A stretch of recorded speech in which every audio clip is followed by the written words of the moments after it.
Welcome to the 19th Century Club in Oak Park, where it is our vision to be a dynamic cultural center for community learning. My name is Marie Cruz. I'm the program chair of the Art Committee. We have scheduled 29 programs this season as part of our mission to strengthen our community through learning, giving, and sharing our landmark building. Today's program is called It's a Small World, and if you've stepped up to the front, you're going to see really tiny little worlds in these boxes here. I looked at them and I was like amazed. Who could do those little boxes? They must have good fingers and good glue, too. All right, I'm pleased to announce our speaker member, Liza Prossnitz. She retired from an accounting firm in December 2019, and she immediately joined the 19th Century Charitable Association. She graduated from Vassar College and earned an MBA from Columbia University in New York. And she also helped at the club as the treasurer for a while. And now she's retired and she's enjoying being a member, okay? If you viewed the Julie Award Thorne Rooms at the Art Institute of Chicago and Colleen Moore's Fairy Castle at the Museum of Science and Industry, you may have wondered who creates these detailed miniature rooms.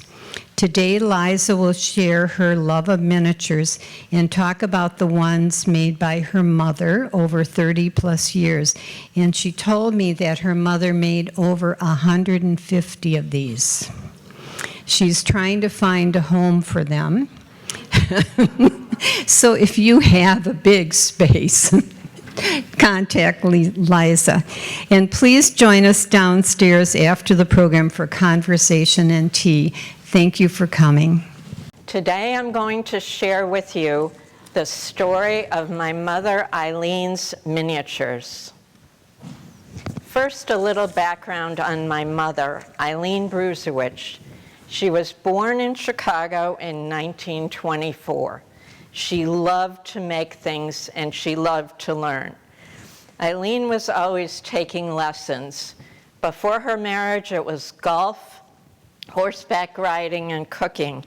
After she had my brother and me, she became active in the PTA and attended numerous leadership conferences.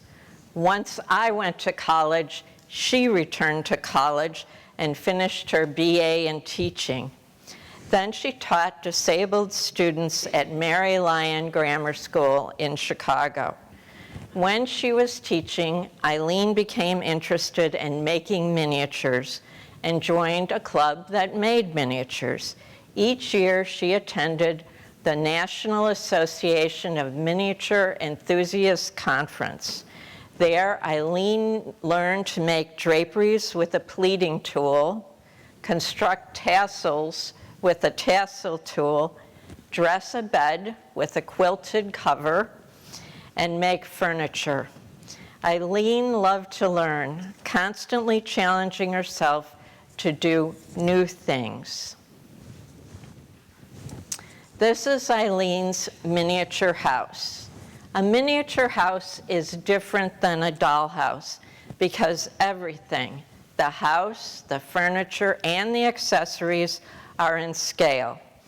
In the house in this picture, the scale is 1 inch to the foot. The miniature house measures 34 inches high, 27 inches wide, and 17 inches deep. Eileen's first miniature work was 1 inch to the foot.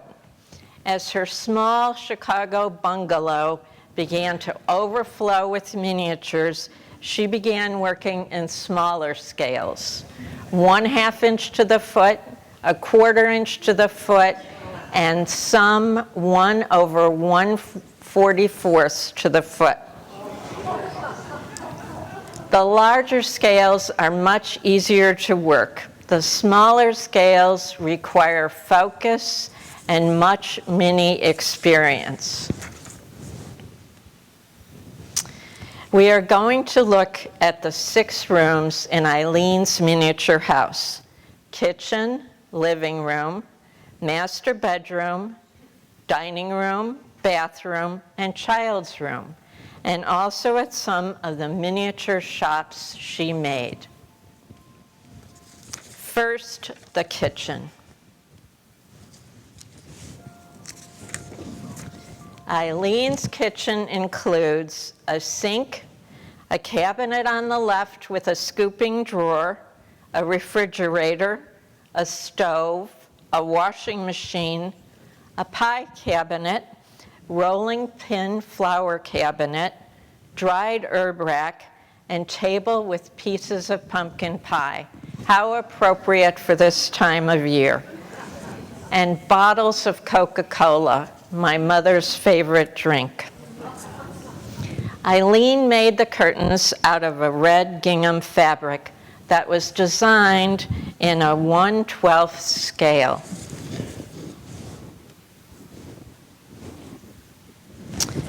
Eileen made sure to obtain a Roper stove for her miniature kitchen.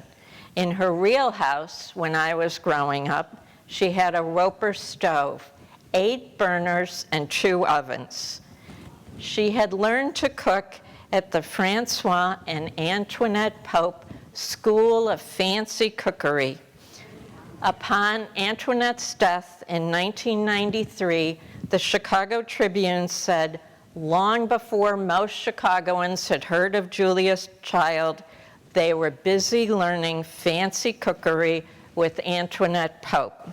From Pope, we learned to measure ingredients correctly, to mold salads for elegant presentations, to carve roses from vegetables, to create incredible confections, and to cook rib roasts flawlessly. How many of you have heard of the Pope Cooking School?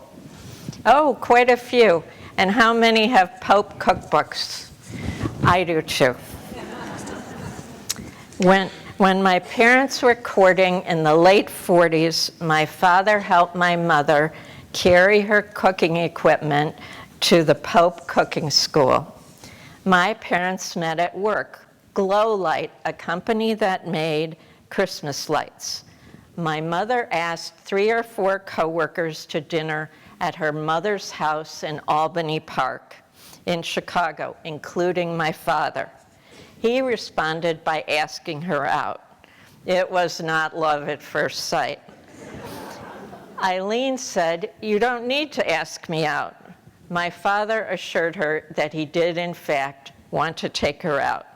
From that not-so-auspicious start came a romance, a 60-year marriage, 2 children, and a Roper stove.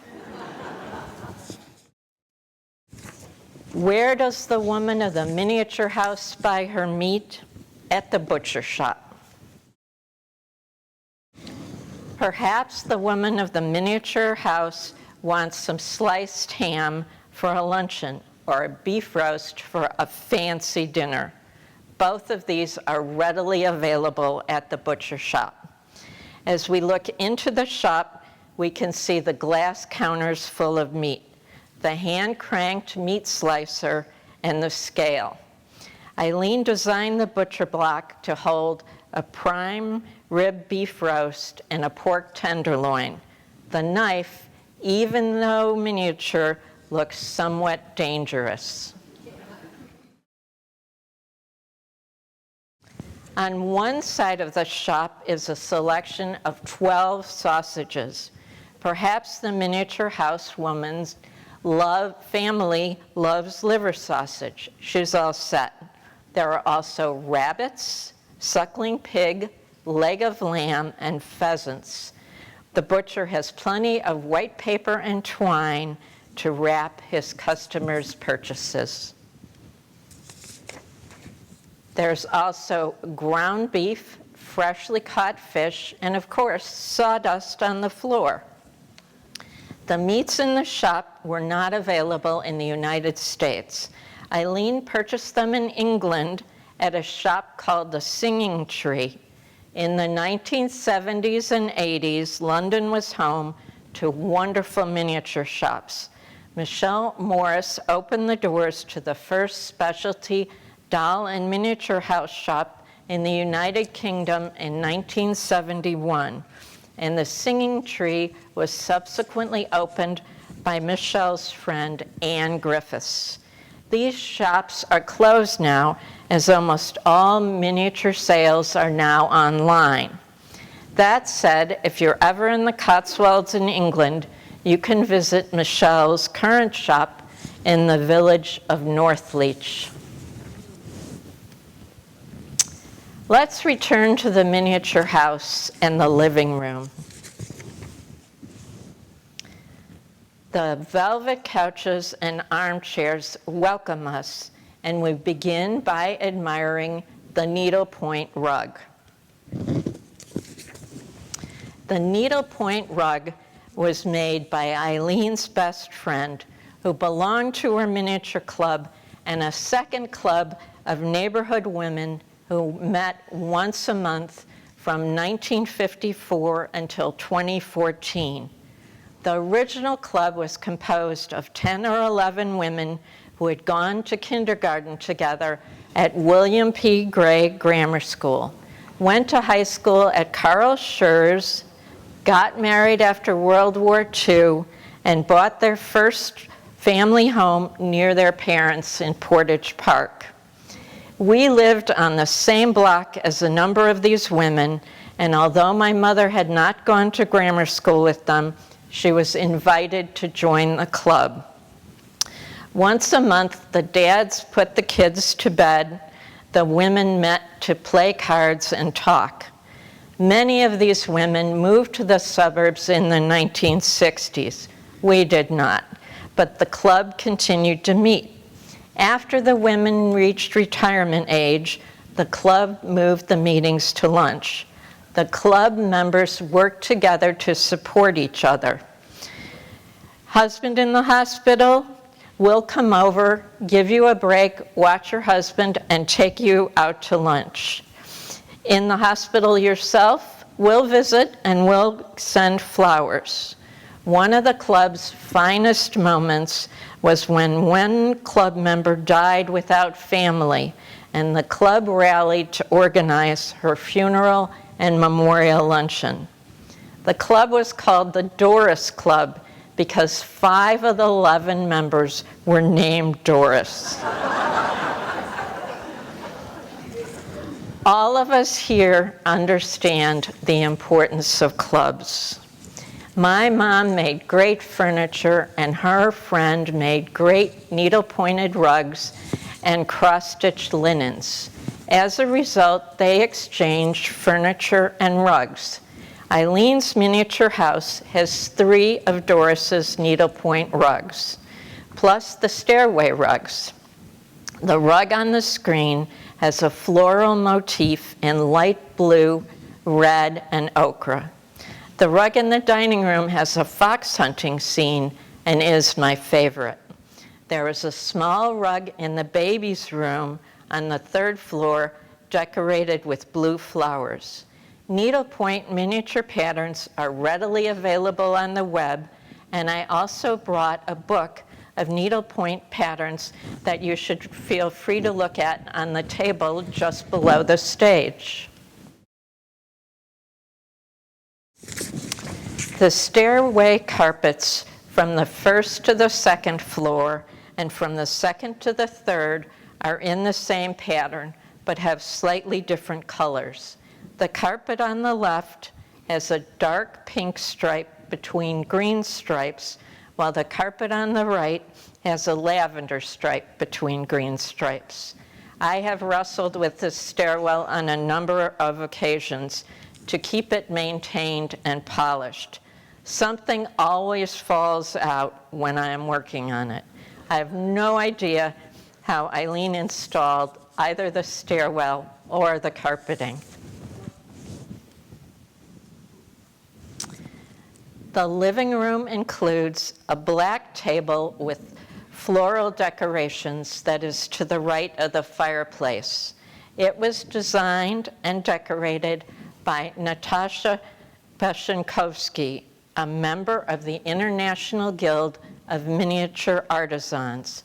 Natasha went to art school in Moscow, studied film, and wrote and directed films which used props in the approximately 1:12 scale.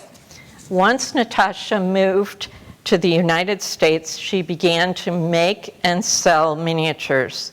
I purchased this piece and the larger Natasha piece in the dining room in a store in New York City off 57th Street in the 1980s, when miniature stores were still in brick and mortar shops. The living room couch is velvet lavender and is filled with needlepoint love and Cupid pillows and presents. There must have been a wedding shower in the living room. The gift from Eileen to the bride-to-be, a wedding box. Eileen made me the wedding box you see. The invitation is at the back of the box. The miniature bench is upholstered and holds 2 needle-pointed wreathed pillows, a bridal veil, and a bouquet. The floor includes a photo of the very young Liza and Howard. Eileen made the mini bridal veil, bouquet, wedding shoes, and garter. Of course, the garter has something blue on it, and perhaps the veil was borrowed.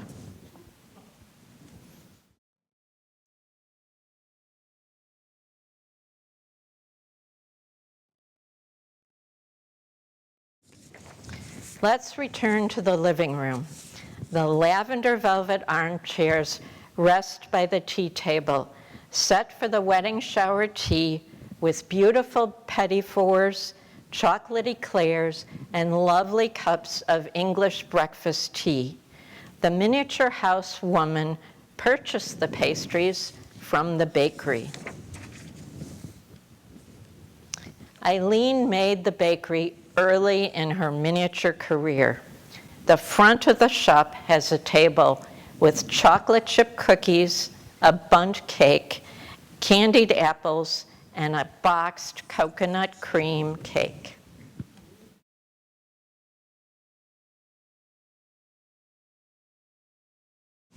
The bakery has 4 shelves filled with pies and cakes. I particularly like the pineapple upside-down cake on the lowest shelf on the far right. The pumpkin pie on the second shelf from the top in the middle, and the chocolate mousse cake on the top shelf on the left. But there are many other available pies and cakes. Let's return to the miniature house master bedroom. Eileen decorated the bedroom in a warm apricot. While needlepoint rugs were great for the dining room and for the living room, she wanted something cozier for the bedroom, and Eileen chose mink. She bought the small piece of mink from a furrier and dyed it with food coloring.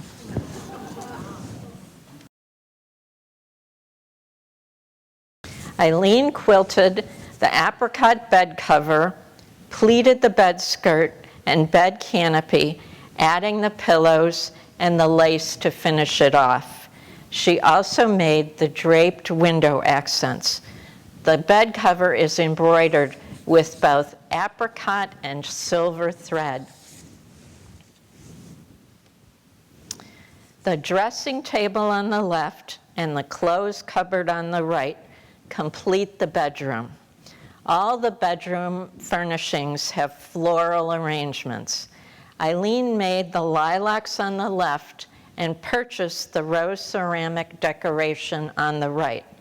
There are shaker boxes on the dressing table, the clothes cupboard, and on the dresser. The shaker boxes are lovely decorative elements. I especially like the red box on the left with the courting couple on the cover.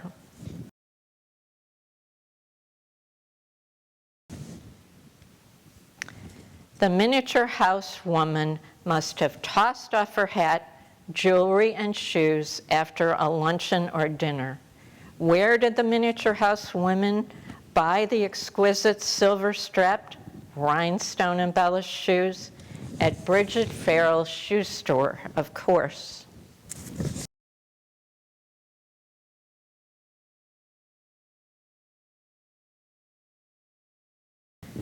My mother wanted to be a dress or shoe designer, and she made up a designer name, Bridget Farrell. Because of Eileen's fondness for the name, I was almost named Bridget. I am very grateful for my father for standing firm and arguing for a family name, Elizabeth, which in my case was shortened to Liza. Eileen always loved shoes, as did my father's mother. When my paternal grandmother took her children to Colorado in 1928, seeking a cure for tuberculosis, my father said she packed 2 complete trunks of shoes. My mother celebrated her love for shoes in the styles she designed for Bridget Farrell's store. Eileen also designed the shop interior with flowered hassocks decorated with wonderful pink tassels.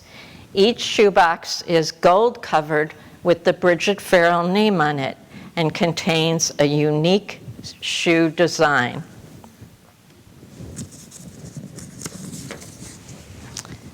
The 3 shoe pairs showcased on the left include a white pair with half the bow accented by silver beads, a blue pair with Ferragamo-like dark blue toes and bow, and red leather flats with a white accented bow and beads. The central display in the shoe store showcases 6 pairs of blue shoes.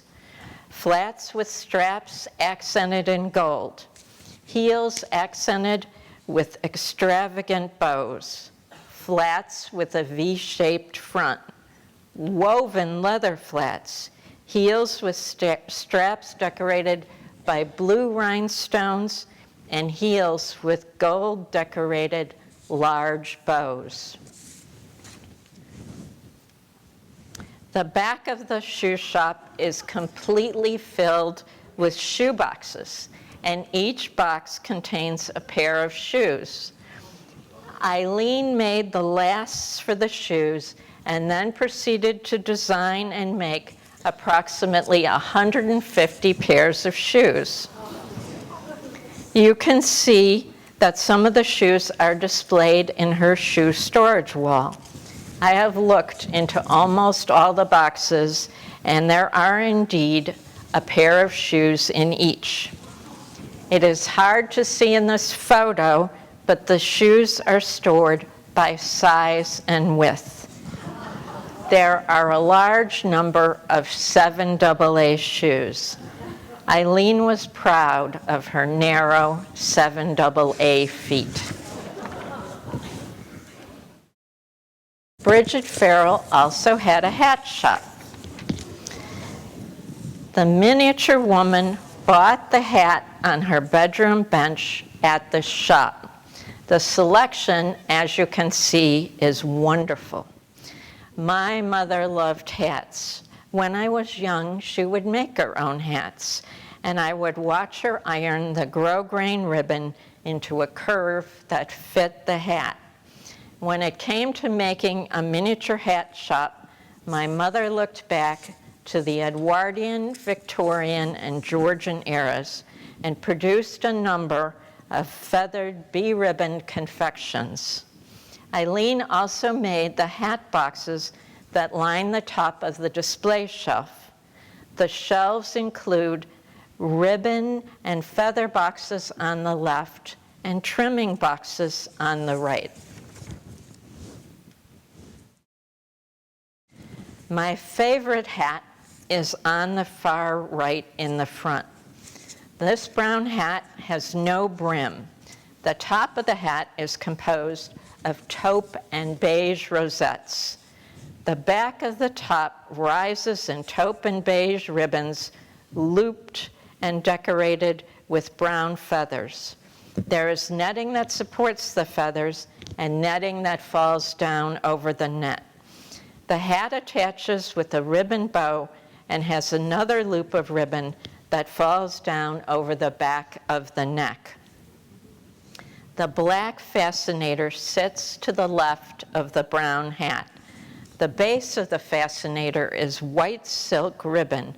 There are 2 layers of black, white, and white striped ribbon embedded with black rosettes that are joined in back with white ribbon loops tied in the center with a black rosette. A black and white hat pin is attached to make sure the fascinator stays on the mini women's heads. The big brimmed hats are also very elegant. You can see the coral striped hat on the left-hand side of the table that is decorated with coral rosettes and coral feathers. The blue hat behind it is decorated with pink rosettes separated by loops of blue grosgrain. The hats that are hanging from the mirror on the left of the shop and the hats hanging from the hat rack on the right are all the same style, close fitting to the head, opening into a wide brim with a top that rises to the back. These hats are decorated with ribbon, lace, and feathers. Of these, I like the blue hat on the left with the pink rosettes and the long pink feathers the best. One last look at the hats on the shelves. The blue and coral hat on the far left middle shelf is structured the same as the brown hat that we looked at first. The best parts of this hat are the blue and coral loops of ribbon that fall from the back of the hat over the wearer's neck.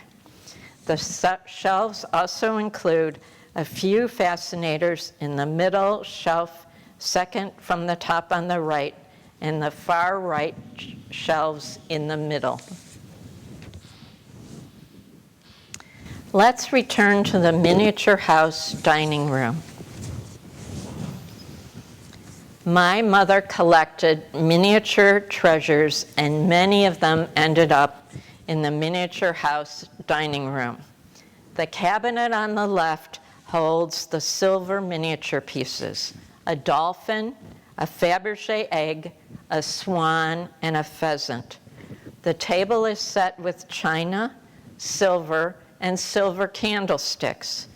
The back of the room holds the Natasha chinoiserie cabinet. The break front holds a collection of china cups, and the side cabinet holds games and other collectibles. The miniature family likes to play dominoes and cribbage after the evening meal. The dining room rug is a needle-pointed scene of riders on horseback. My mom-in-law rode, and my older daughter rides.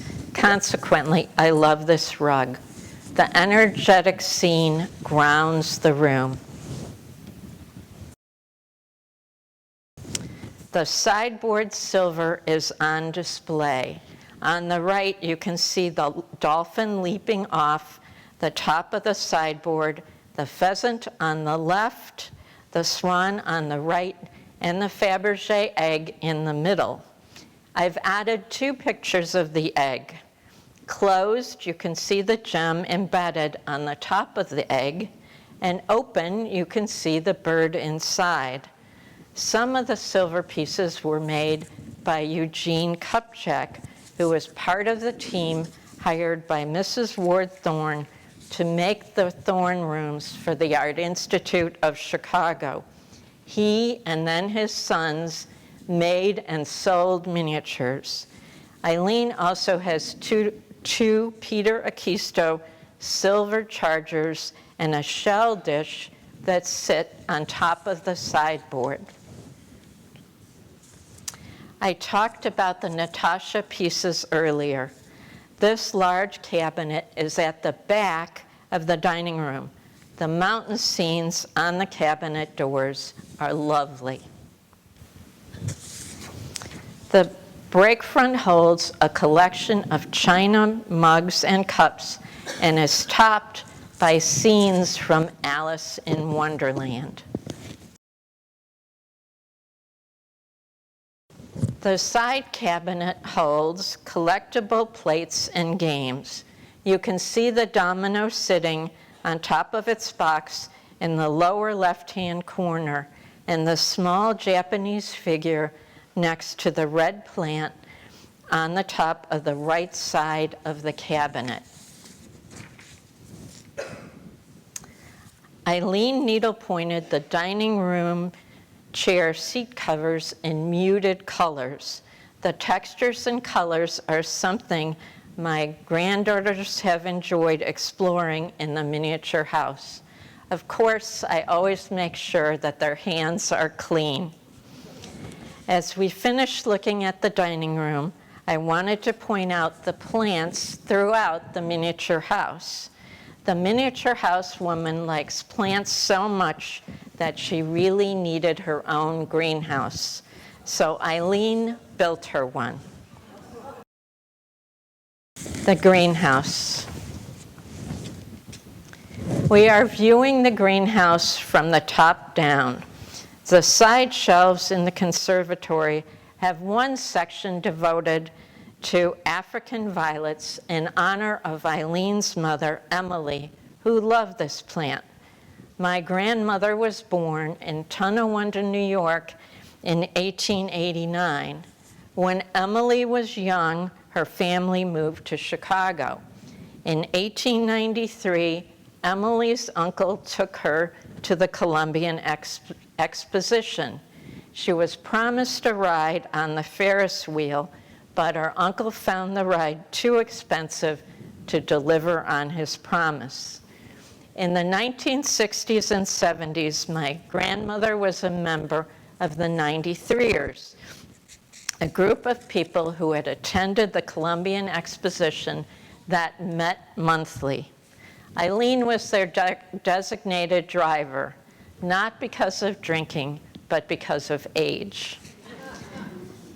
My grandmother's family moved to New Buffalo, Michigan, but her family sent Emily back to Chicago at age 13 to live in a boarding house and manage her mom and dad's rental properties, including collecting rents.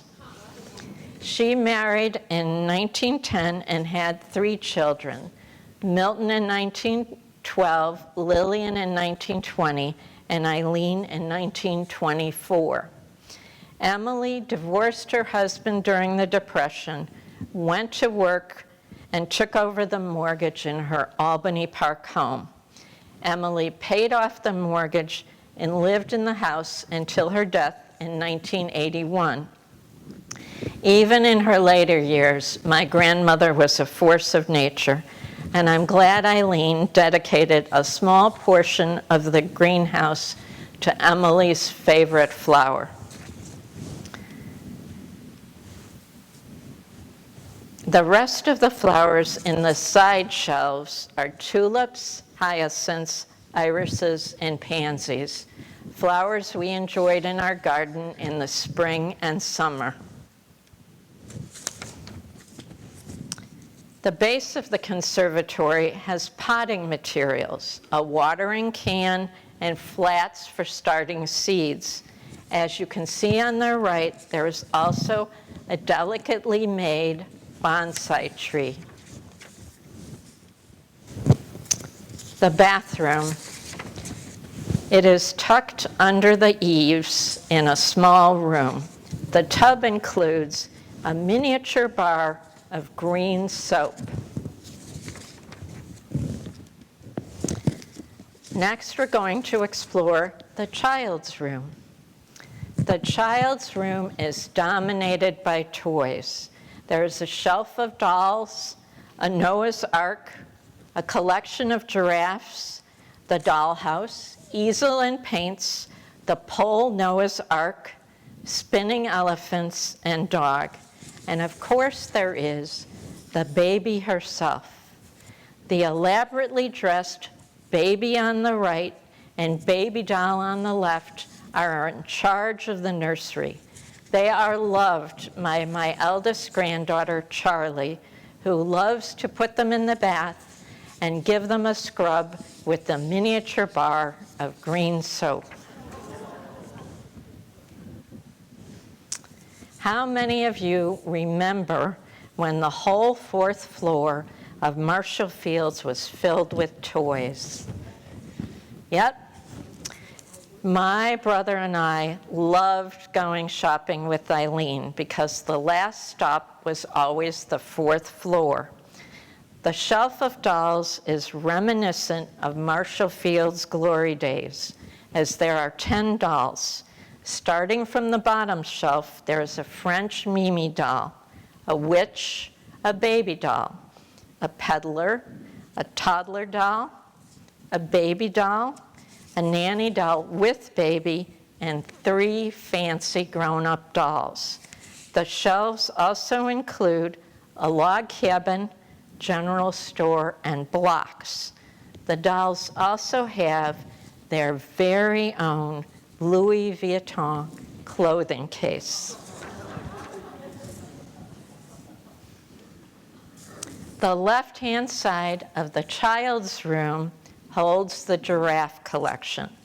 1 to scoot on, 2 to sit on, 1 to climb on, and 1 to rest quietly on top of the dresser. There is also a Noah's Ark toy. Upon the birth of my younger daughter, Eileen made a separate nursery box to celebrate her birth, Annie's room.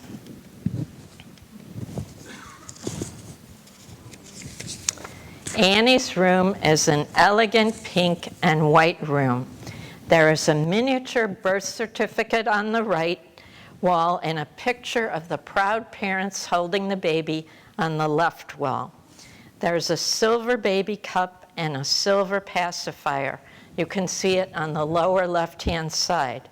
Note the miniature pink ribbon through the ring of the pacifier. The baby is on the changing table, getting ready for a diaper change. The baby oil and powder sit to the right of the lamp. When the baby is older, there is a rocking swan for the baby's entertainment. The crib is decorated with a crisp white canopy and pillow. Now parents would never allow a pillow in a crib. On the right, we can see that the baby has a dollhouse and doll for when they are older, and a pull toy for when they begin to crawl. Eileen also made a children's shop, which I have named the Bridget Farrell Children's Shop. The children's shop is on 2 levels and has clothing for both boys and girls. The shop also includes a wide variety of toys. The clothing in the shop comes in all sizes. The baby clothing is on the upper floor. We can find dresses, onesies, summer rompers, and matching tops and pants. Note the lace on the baby bottoms in the outfit on the bottom row, second from the left. My favorite baby dress is on the top row in the middle with the beautiful pink bow and green rosette. We can see these outfits on the clothing rack in the center of the top floor. The rack is topped by 2 Christmas penguins and a baby bonnet. The children's shop was decorated in a Beatrix Potter theme. On the left side, on the left, there is a box with the scene from Jeremy Fisher on the front. The chest on the right pictures Peter Rabbit, his mother, and siblings. Eileen made certain Florence Eisman-like outfits. Note the blue romper on the left in the middle that has a kite applique on the top. The rompers on the slide on the right are decorated with a sailboat and cherries. On the left-hand side, the toys on the top shelf include a doll trunk, a toy soldier, Goldilocks and the Three Bears, and Mickey Mouse. On the right-hand side, the toys include a house, doll, clown puppet, and bottle. The clothing on the lower floor is for older children. The girls' dresses dominate the center of the room. The clothing rack is topped with boxes of socks and 3 pairs of shoes. The dresses are decorated with embroidered collars. See the red and green dresses in the upper row, and lace and ribbons. See the 3 dresses in the bottom row. The boys' clothing is on the right at the back. There are suits with short pants and matching shirt and long pants ensembles. The bigger girls' dresses are located to the left of the girls' clothing. The older girls' dresses are more colorful and include dresses suitable for flower girls. The top of this clothing rack is decorated with house and church blocks. We can see on the floor above a kite decorated with Jemima Puddle Duck and a milk can painted with Peter Rabbit. Also located on the first floor is a section with hair bows and clips and a pastel dress with matching hat.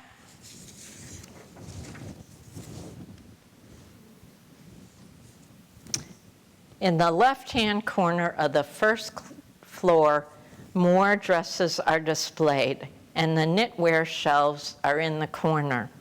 Eileen knit the sweaters, mitten, and hat with piano wire. The sweaters are about 2 inches in length.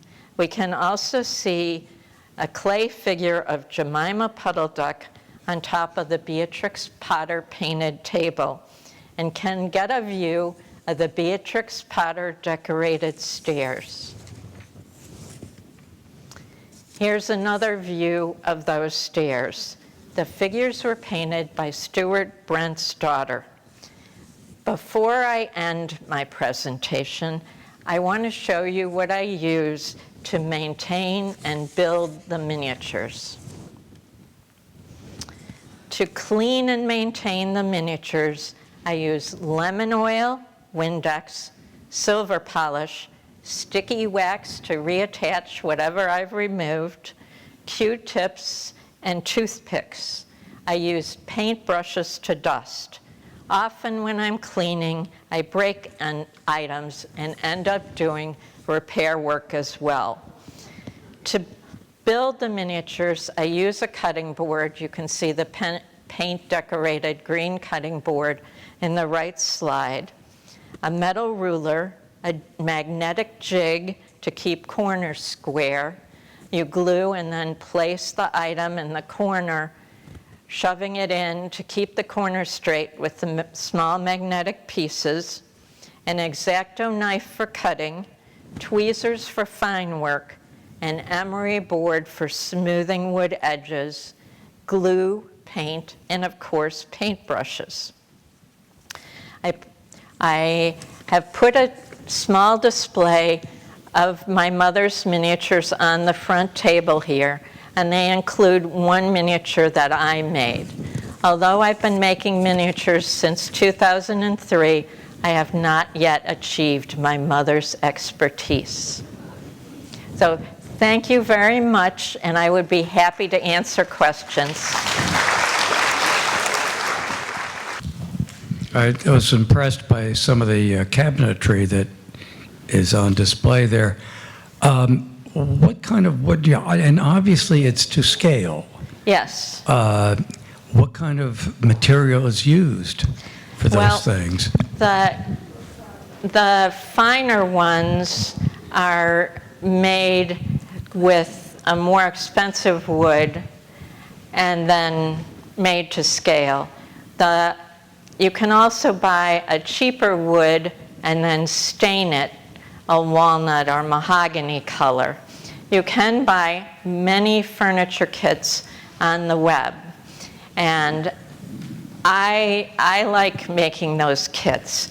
Most of them are pretty well designed, but I would always talk to a miniature maker before buying a kit from someone you didn't know, because the people in my mother's club always used to advise me who to buy from and who to stay away from, because some of them are designed much more carefully than others. I have a question. What is the most expensive piece in one of the doll houses, or do you know? I do know. The most expensive piece was that Fabergé egg that we saw in the dining room, by far. Oh, okay, good. Any other questions? How long did it take her to make all this? And I see that she made the textiles and purchased the metal objects. Did she make the wood objects? Some of them she made, and some of them she bought. You can buy fabrics that are to scale. There's a company called Broadnax that makes to scale wallpapers and sometimes matching fabrics. And in order to work with them, generally you glue the fabric and then do the pleating or whatever it is you want to make with them. And the dresses that we saw in the children's shop, most of those are put together with glue. Well, that sort of answered my question. I was wondering if she had sewn them or by hand or sewing machine, and you said she glued the most. embroidered collars she did the needlework on, but I believe that most of those dresses were put together with glue. Have you ever thought of putting this presentation into a book?